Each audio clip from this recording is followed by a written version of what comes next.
You would never guess, guys, where I'm going on this Monday morning. A mandatory breakfast. You know, I think it is definitely not the worst place to be buried at.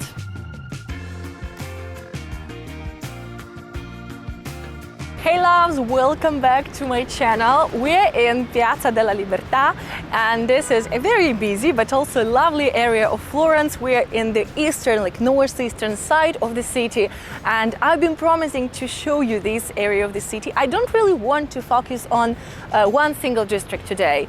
I just want to show you a few cool places around this side of the city because tourists don't usually go here and they're missing out on quite a few interesting spots. So this is what I want to show you today. I want to take you around and, just show you this area, which is one of my favorites in Florence, to be honest.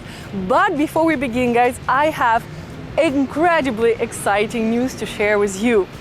It's been in the plans for quite a long time, but I'm so happy to tell you that I'm finally hosting an in-person trip to Tuscany next year in April 2026.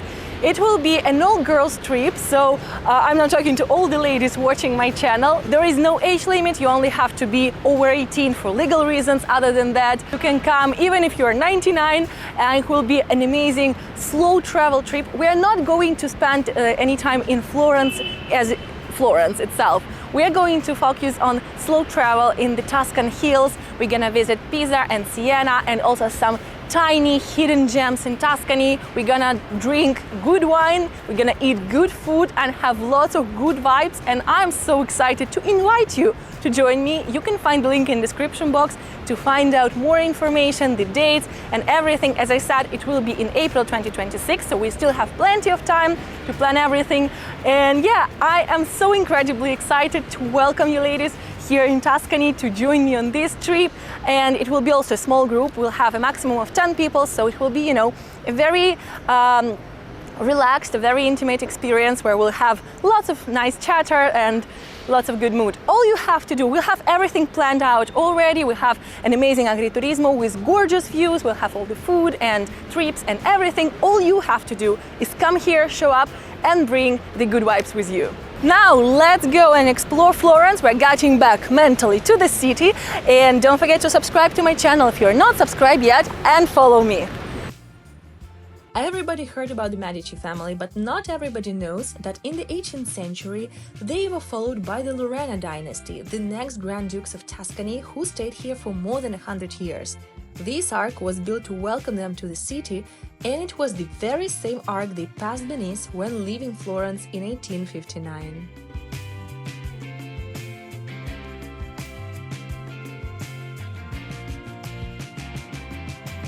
I have already been to this place when I filmed Day in My Life. I will leave you a link up here if you haven't seen it, guys. But what I love about this place in particular, especially when the weather is good and you can sit outdoors, is that there are these portici all around this piazza, and I don't know, it gives me, kind of a nostalgic Bologna vibe, but also Bologna meets Paris for some reason. I don't know, I really like it here, and I like that you can sit here even if it's raining actually, or when it's too sunny, you can still enjoy the outdoors. So yeah, mandatory breakfast before we begin exploring this area.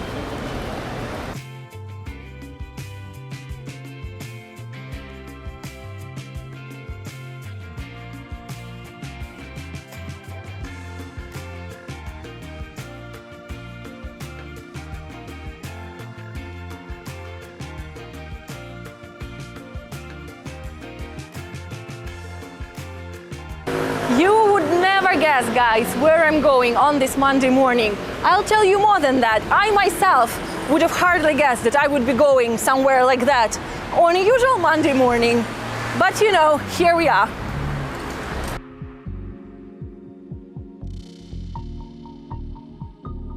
So I'm taking you to the English cemetery of Florence today, which might not be as famous as Père Lachaise in Paris, but it is quite famous as well. It was created in the 19th century when Florence was already a bustling expat hub, but non-Catholics could not be buried in the city's Catholic cemeteries. So to meet the needs of the growing Protestant and Orthodox communities, this cemetery was established, and it quickly became the final resting place for some prominent residents. Guys, this one is probably the most famous grave on this cemetery because here is buried Elizabeth Barrett Browning, the famous English poetess who lived in Florence basically a significant part of her life and who died here. And I told you everything about her and visited her Florentine home in my other video. I will leave you a link up here if you haven't seen it. But yeah, I actually really wanted to come here and to see her tomb. Emily Dickinson, even though she has never been to Florence herself, was so inspired, so touched by the photograph of Elizabeth's tomb here in Florence that she even wrote a poem dedicated to, well, dedicated, not really dedicated to Elizabeth, but inspired by this place, by Elizabeth, and by her burial place, her resting place.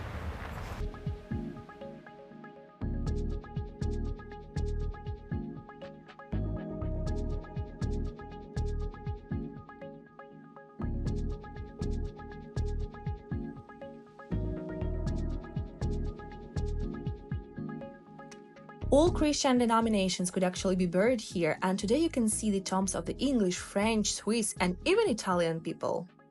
You know, cemeteries usually tend to sadden me, but here, I mean, like, yeah, of course, it is sad that all these people died, but hopefully most of them had good lives. I hope so. But just thinking about, you know, being buried in Florence and finding final rest in the city of Renaissance, where life is going on and life continues. And even here in this area around, there is so much life in this area that, you know, I think it is definitely not the worst place to be buried at. What do you think, guys?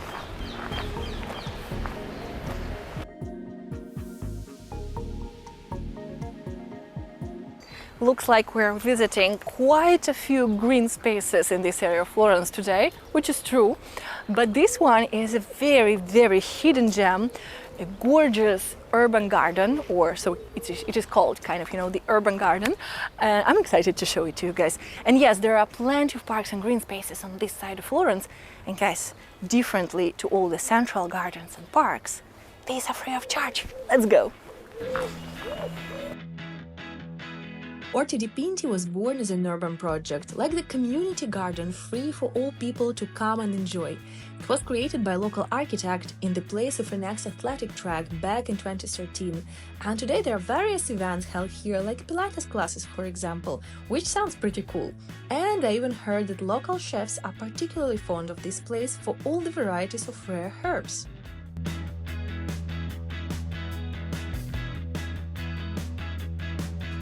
There are tons of herbs here that you can find and supposedly also pick up. I'm not sure about that, but I've seen that little sign about making your own tea, you know, like a herbal infusion with the herbs, local herbs, and then leaving a small donation. So I found different types of mint here, and also over there I think even chocolate mint. And there are different herbs, as I said, from the most common and basic ones to even some exotic ones. So let's go and try to find some exotic herbs. I love it so much, guys.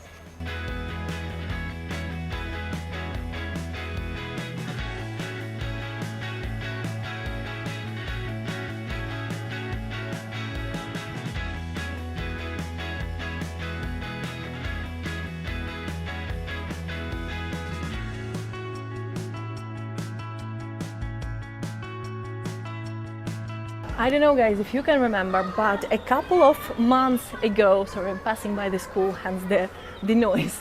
Anyway, a couple of months ago, I made a video on the Oltrarno area, and that time I also told you a little about San Frediano, the Irish saint who is very much known and venerated both here in Florence and all around Tuscany. And that was the time when I actually learned that we have so many Irish subscribers here, and I got so many lovely messages from the Irish community. And now I want to take you to another church that is also linked to Ireland in one particular way. I found the church by chance, by pure chance. I just bumped into it. It had no name, no nothing. And then when I learned the history, I thought it would be lovely to tell you about it as well. This church, called the Church of St. Joseph, is really tiny and doesn't seem touristy at all. However, remember what I said about Florence being an international hub since the 19th century? Well, this church once hosted the Irish nuns, and according to what little can be found about it, it used to be an important point for all English-speaking Catholics living in Florence after the First World War.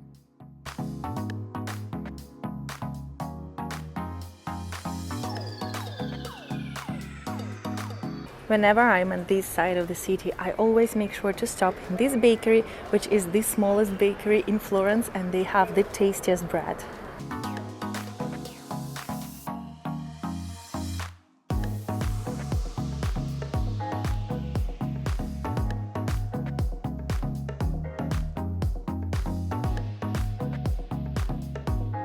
See why I love this area, guys? It's so peaceful and so beautiful, and it feels sometimes like a totally different dimension from the city center, where you'll find crowds of people walking all the time. If you want to relax, if you want to unwind, especially if you're an expat in Florence, I feel like this area is perfect. Obviously, if you're a tourist, you want to see all the landmarks.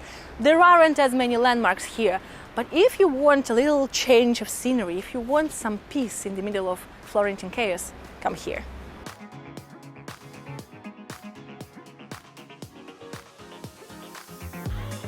Guys, I don't know if you can see it, but this canal is actually full of fish, and it's big. It's really, really big. Come, I'll show you another garden, another park. I know, guys, lots of green spaces today, as promised.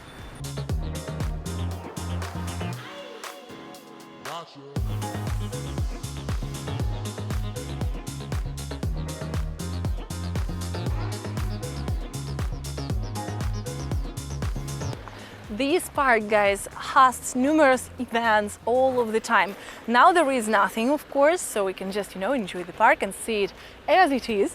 But remember, a couple of weeks ago, I went to a flower show. I also filmed it, and I will leave you a link in the description box to that video. It's still the same video I was talking about earlier today, the week in my life, when we went for a flower show here, and all of this area was covered with flower stands, selling flowers, plants, and all the gorgeous things. But I love it even as it is, it's a wonderful place, just come and relax. And also there are plenty of events in the evening, various shows, concerts happening here inside this gorgeous pergola, I'm not sure how to call it. And then there is a cafe that operates only during warm months, so it's open finally, and I'm so excited. Let's go check it out.